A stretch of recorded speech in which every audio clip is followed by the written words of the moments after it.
दोस्तों, आज मैं बहुत काम की किचन टिप्स आपके लिए लेकर आई हूँ जो आपके रोज़ के कामों को बहुत ज़्यादा आसान बना देगी। बहुत छोटे छोटे से उपाय हैं जिसे करके आप अपने रोज़ के कामों को आसान बना सकते हैं। तो आइए देखिए इसकी वीडियो।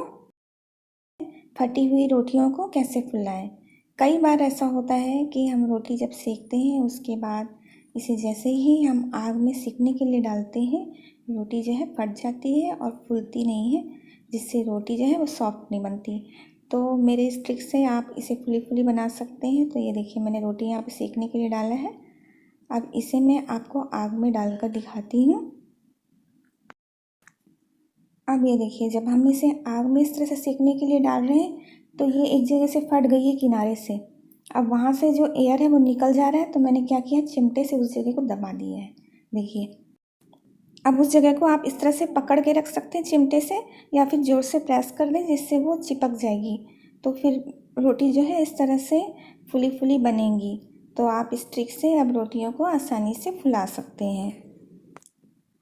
मेरी अगली टिप है कि बारिश के दिनों में आपने देखा होगा, कपड़े जो धुले हुए होते हैं उसमें ठंडक होती है, या अलमारी जो के अंदर जो कपड़े होते हैं उसमें भी ठंडक होती है। ये सब क्यों होता है कि मॉइस्चर के कारण होता है। हम कपड़ों को बिना धूप के सुखाते हैं बाहर, तो उसमें थोड़ा मॉइस्चर रह ही जाता है।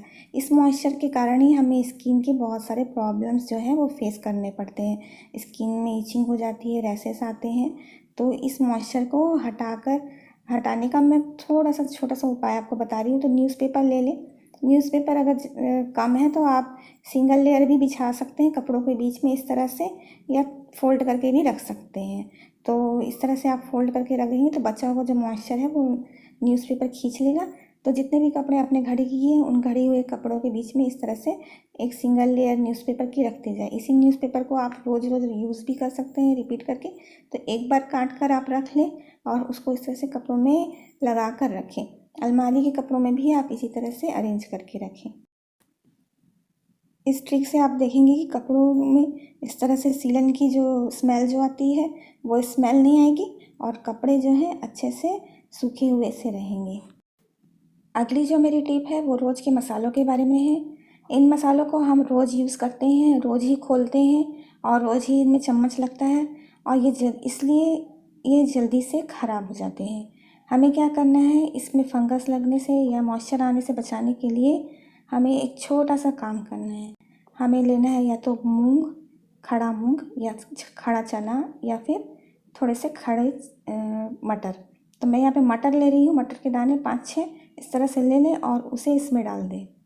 इस तरह से डालेंगे आप तो ये क्या करेगा कि इसमें जो लगे हुए मॉइस्चर हैं उनको खींचने का काम करेगा। तो अंदर जो हवा लग जाती है उस चीज़ों से जो ये सब चीज़ें हैं वो ख़राब होने लगती हैं। तो रोज़ आप क्या करें, इसे इस तरह से हिला दें।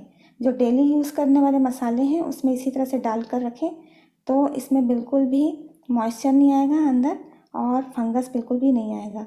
तो इस तरह से हम कि बरसात के दिनों में अपने मिर्च और मसालों को सेफ रख सकते हैं। अगली टिप है मेरी चावल के बारे में। चावल में हमेशा बरसात के दिनों में कीड़े लग जाते हैं। तो हमें क्या करना है, कुछ न्यूज़पेपर लेने हैं या फिर पेपर नैपकिन लेना है। तो मैं यहाँ पे पेपर नैपकिन ले रही हूँ, और पेपर नैपकिन को फोल्ड करके मैं इस तरह से चावल के बीच बीच में डाल। ये क्या काम करेगा, ये भी चावलों में जो मॉइस्चर आ जाता है बरसात के दिनों में, तो उन मॉइस्चर को खींचने का काम करेगा। और कीड़े से बचाने के लिए इसमें इस तरह से खड़े मिर्च डाल दें। और अगर आपके चावल में कीड़े लग चुके हैं तो उससे बचने का मैं आपको उपाय बता रही हूँ यहाँ पर। तो आप क्या करें, थोड़े से कसूरी मेथी को इस तरह से पेपर नैपकिन में बांध दें रबड़ की बैंड की सहायता से, और इसे चावल के बीच में डाल दें। इस तरह से बांध कर हमें इसे चावल के बीच में इस तरह से डाल देना है। तो इससे जो कीड़े अगर लग चुके हैं तो वो निकल कर भाग जाएंगे। तो अब हम अगली टिप की ओर चलते हैं। तो यहाँ पर मैंने लिया है चीनी। हमें अक्सर देखा है कि चीनी के बड़े डब्बों में बहुत जल्दी चींटियाँ लगती हैं, वो भी एकदम छोटी चींटियाँ। इन चींटियों को भगाना बहुत ज़्यादा मुश्किल होता है। तो मैं आपके लिए एक छोटा सा उपाय लाई हूँ। तो तेज पत्ता मैंने लिया है यहाँ पे 2 से 3 तोड़कर, और उसमें थोड़ा सा ऑयल इस तरह से लगा रही हूँ। अब इसे हम जला देंगे। अगर आपके पास देसी कपूर हो तो छोटा सा देसी कपूर भी डाल सकते हैं जिससे अच्छे से आग पकड़े। तो अब इसे हमने डब्बे के अंदर रख दिया है इस तरह से जलते हुए तेज पत्ता को। अब इसे अच्छे से हम जलने देंगे और ढक्कन को हम इस तरह से लगा देंगे। लगाने के बाद हम इसे थोड़ी देर के लिए छोड़ देंगे, क्योंकि ये थोड़ी देर में अंदर से बुझ जाएगी और अंदर जो है वो धुआं धुआं हो जाएगा अच्छे से।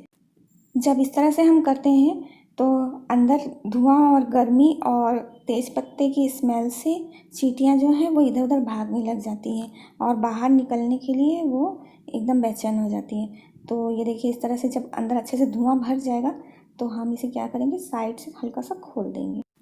इस ट्रिक से आप देखेंगे तुरंत ही चींटियाँ जो हैं वो जल्दी से निकल कर बाहर भागने लग जाती हैं।